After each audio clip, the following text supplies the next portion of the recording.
She couldn't accept this result. She only needed 10 more steps to reach those bastards laughing at her. Her body suddenly shook. The pressure on all of her skin, organs, bones, and cells immediately alleviated itself. As this pressure left, her chest grew incredibly warm. Her eyes grew clear. The crowded faces mocking her disappeared. She saw only one of them with a mocking smile. Others were mostly indifferent, and even a couple with worried looks. Weird?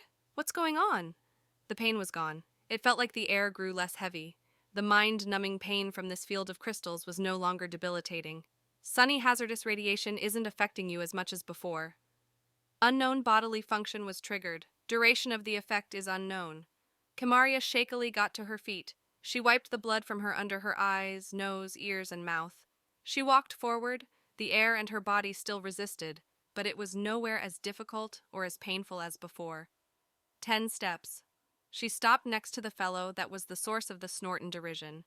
She said, "Thank you, I probably would have given up were it not for your kind encouragement." There was a mocking smile on her face. She ignored the rest and made eye contact with the two who were worried about her, and gave a small nod of her head before continuing forward, moving between towering crystal outcrops. She found a couple of people in meditative stances too busy incorporating their crystals to notice her. She later saw a corpse, and her breath was stuck in her throat. She looked towards his face, and it wasn't anyone she knew. Sunny, 34.7% cell damage. She turned another corner and saw a very bloody Dara in a corner with a radiant smile on her face as she had her hand pressed against a crystal, her eyes closed. Her heart grew warm at seeing that she was mostly okay and that she made it this far. She was going to continue and not distract her till she opened her eyes and shock immediately painted itself on her face. Kimarya, you need to get back from here. The pressure from this will kill you. Wait, how did you even make it this far? I almost died getting here. She glanced at the blood on Kimarya's body and sleeve. You aren't okay, but you shouldn't be this casual, so deep into this. Kimarya responded, I don't know what happened. I reached my limit earlier and suddenly all the pain and pressure fell off of my body. It's still hard, as if I'm walking under a waterfall, but it's manageable. Dara mumbled to herself, then asked, Your chest. Does it have something to do with your chest? My what? Kimarya lifted her shirt and saw underneath her skin a green circle was glowing. There's a glowing circle at the center of my chest under my skin that's glowing. Dara responded, That's it! You somehow activated your heart spirit. You don't have too long, especially if this is your first time. If you go further, Liram shouldn't be too far, and he'd help you go back safely. Kimarya nodded her head and sped up her pace. She walked 23 more steps in a winding path between crystals, and before she saw 4 silhouettes up ahead, one being Liram. As soon as she turned the corner, all 3 turned around. Shock immediately showed itself on Liram's face. The other 3 frowned. How did this trash make it this far? Don't tell me her parents are helping her cheat.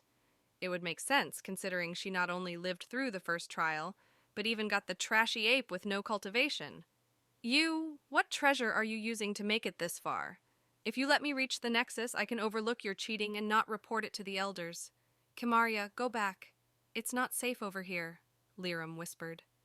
Kimarya looked closely at Liram and saw blood leaking from his lips. He looks exhausted. She also looked at the other 3, who looked equally haggard as Liram.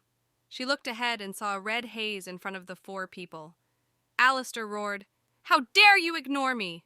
Hand over the treasure and I won't report this to the elders. Zeal snorted and looked at him with disdain.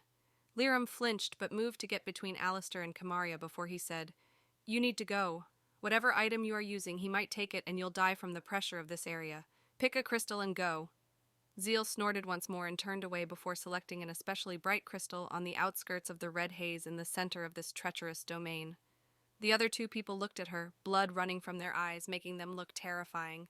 She could see the temptation in their eyes before they glanced at Liram. She frowned and said, All right, I'll hand it to you. Alistair was surprised and smirked toward Liram. Nice try, Worm, she knows better.